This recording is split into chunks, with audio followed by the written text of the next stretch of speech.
Okay, SkyDrive. Yung SkyDrive na dinala dito ay ayaw humatak. Kaya itong clutch bell niya nagkukulay talong na. Ayan o.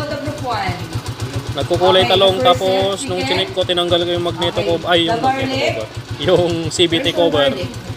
Ito. At trinay kong patakbuhin, hindi masyadong kumakapit yung lining dito sa my clutch bell. Ayan, ilang beses na daw ito pinagawa pero ganun pa rin, ayaw humatak. Kaya ang gagawin natin dito ngayon mga kabro, paparegroup natin. Dadalhin natin sa machine shop kay Kuyang Works sa Villa Socorro, Paniquitarlac. Paparegroup natin. Ayan. Okay, tara na. At magpaparibor pa tayo ng isang block from Kuya po, Nueva Ecija ito. Itong block na to, TMX 125. Let's go. Okay, next ferro. And then, how about the oil? Okay, how about your tools? Did you bring your tools? So nandito na tayo mga bro kay Kuyang Works. Ayan, naisalang na po niya sa kanyang machine yung ating clutch bell. At uumpisahan na niyang i-regroup. Okay, that's good. Let's Yan, start. Kuyang Works, Villa Socorro. Okay, so yan mga bro, naka-align na yung clutch bell natin. At ngayon ay inuumpisahan na po niyang i-regroup yung ating clutch bell. Yan.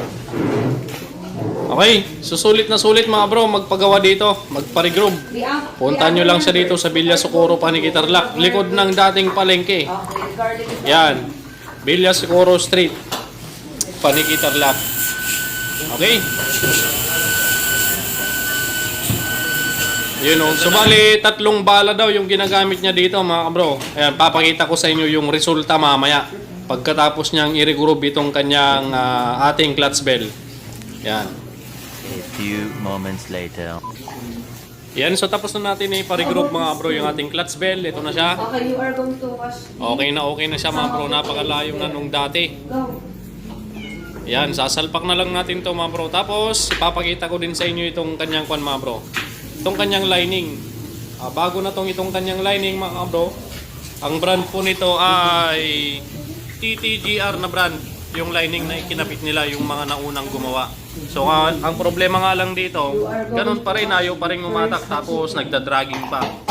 Ayan. So itong kulay black na yan, sa naggasgasan ng lining, lilihain lang natin yan mga bro.